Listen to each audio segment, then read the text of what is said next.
Hello everyone, welcome to our news channel. Here you are always well informed. If you haven't signed up yet, I ask you to please subscribe to the channel. Leave your like and thank you very much. Time waits for no man, the saying goes, and for 80-year-old Joe Biden, that could be a problem. Can the US president convince voters that his age is not an issue? Mr. Biden announced on Tuesday that he wants to serve another 4 years in the White House. Americans, according to a recent NBC News poll, aren't so sure. The survey shows that 70% of Americans, and 51% of Democrats, think he shouldn't seek re-election. And it identifies one major concern for about half of those who want him to stand aside in 2024, his age. Mr. Biden is already the oldest president in U.S. history. If he were to win re-election, he would be inaugurated at age 82 and finish his second 4-year term at 86. According to U.S. government actuarial tables, the average life expectancy for an 82-year-old man is 6.77 years, with an 8% chance of death within the next 12 months. The video, which broadly outlines his plan to protect personal freedoms and warns against threats posed by his Republican opponents, does not tackle the age issue head-on. Instead, it intersperses cuts of an animated president, jogging here, looking engaged there, set to swelling instrumental music. The video also repeatedly highlights Vice President Kamala Harris, who would take over the presidency if Mr. Biden were incapacitated. At 58, the Biden team may hope her presence injects a bit of life and energy into the campaign. Then Vice President Biden, it should be noted, was missing from Barack Obama's 2012 re-election video. The video is not going to be enough, according to veteran political consultant Bob Shrum, director of the Center for the Political Future and a former senior advisor to the presidential campaigns of Democrats Al Gore and John Kerry. You answer age questions by running a vigorous campaign, Mr. Shrum said. You don't answer it by talking about it. He added that the age issue will only become a problem if Mr. Biden has a serious mistake or stumble on the campaign trail.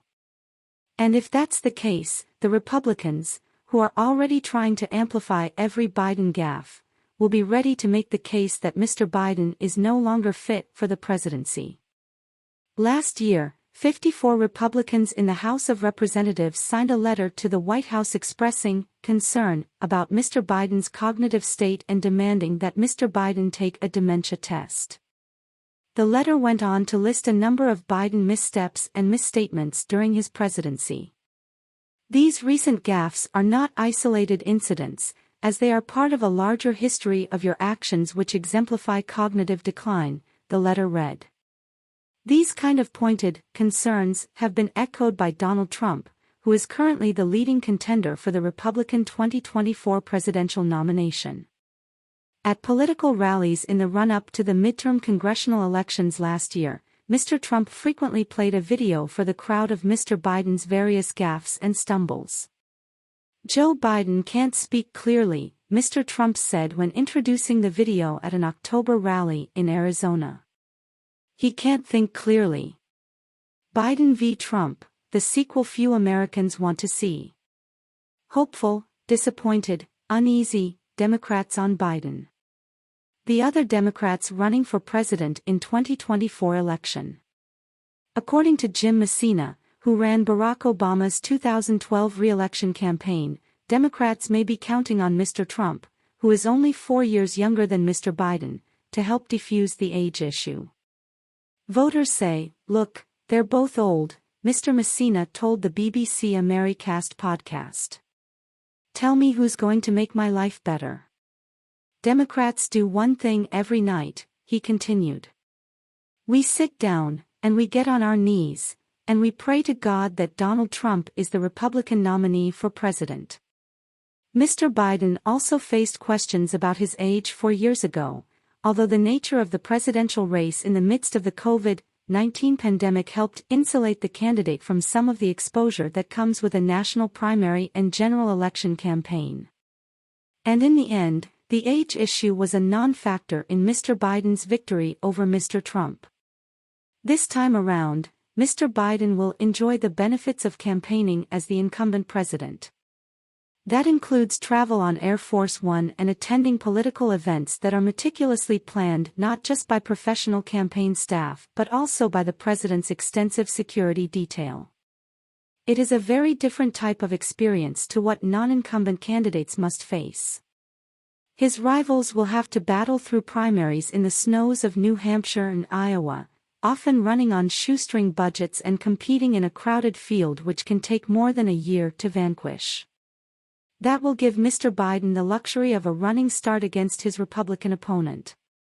The period of frenzied active campaigning he will have to endure can be measured in weeks and months in the second half of 2024. And if there were a bit of silver lining to the NBC poll showing a national reluctance to embrace Mr. Biden's re-election bid, it's that if Mr. Biden does run again, 88% of Democrats said they would definitely or probably support their candidate. Biden is always underestimated, Mr. Shrum said. Biden was underestimated in 2020. People wrote him off after the first couple of primaries, and then he went on to win the primaries by a landslide.